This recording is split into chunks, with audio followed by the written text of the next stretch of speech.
You've probably watched, listened to, or at the very least heard about Joe Rogan's interview with tech giant Elon Musk from last week.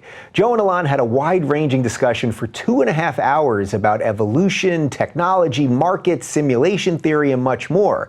Immediately after, though, the headlines were all about the blunt that they smoked in the last 20 minutes, along with the very memeable image of Elon with smoke surrounding his head. Shortly after Elon's Rogan interview aired, two top Tesla executives resigned and Tesla's stock dropped significantly. The usual suspects wrote think pieces questioning whether Musk was mentally stable or fit to be an executive at the very company he created. I think the majority of people found the whole ordeal to be kind of funny and quirky, like a surprising moment that makes life kind of interesting. But apparently these days, if you do anything that doesn't conform to groupthink, there's a media click machine that'll see blood and is waiting to strike. Now, first off, weed is totally, completely, 100% legal here in California. I'm guessing that you, person watching this right now, have probably tried it once or twice yourself, maybe even inhaled. But perhaps more importantly than the legal issue, or whether marijuana has health benefits, impairs your judgment, or all of the above, lies a more important question. Elon Musk may be a little nutty, but is unquestionably one of the most important visionaries we have today.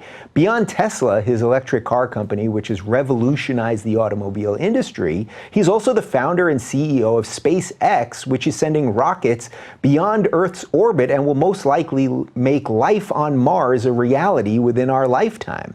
If that's not enough, his ironically named Boring Company is building tunnels under Los Angeles in an attempt to relieve LA's infamously insane traffic.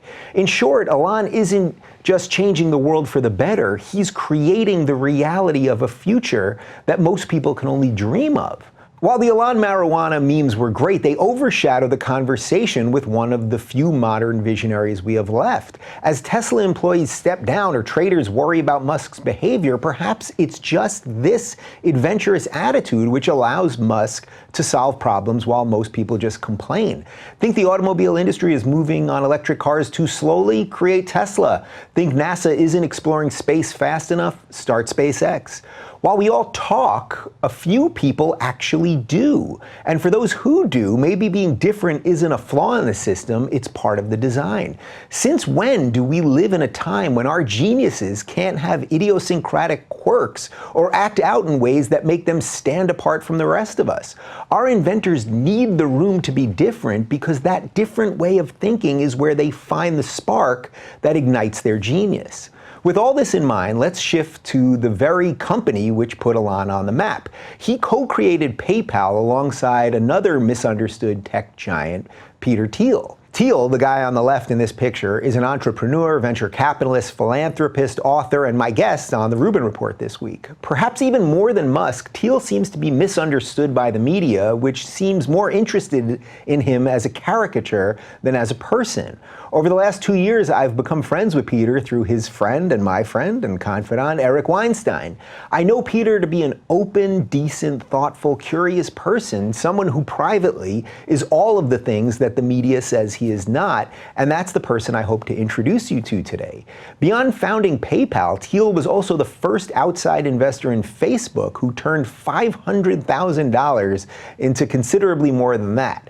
He also funded Hulk Hogan's lawsuit, which ultimately toppled Gawker, a move many think was an attack against the media, but I believe to be a seminal moment in defense of the Fourth Amendment, which defended our right to privacy.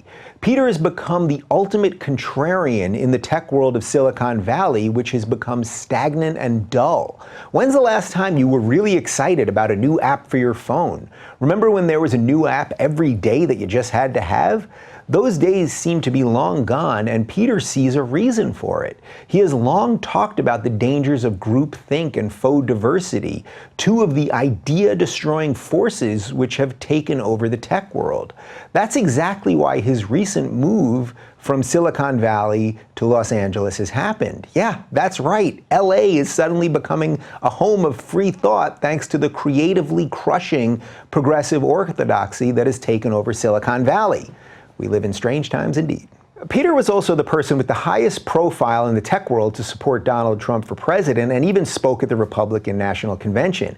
When he told a room full of Republicans that he was proud to be gay, he received a thunderous round of applause. And I remember thinking how that moment was a powerful shift in the Democratic lock on gay Americans and the beginning of a new, perhaps more tolerant Republican Party. Thiel had no idea if he was going to get booed or cheered at that moment, but I believe that the new libertarian view the Republican Party has taken on marriage equality is in large part because Peter dared to stand up for what he believed in, even if it was against conservative orthodoxy. With so much in flux in the world right now, people like Elon and Peter have more of a chance to shape the future than ever before. As old institutions continue to crumble, we need new visionaries to build us the institutions of the future. If they're quirky or misunderstood, then they're probably exactly the people we need to get the job done.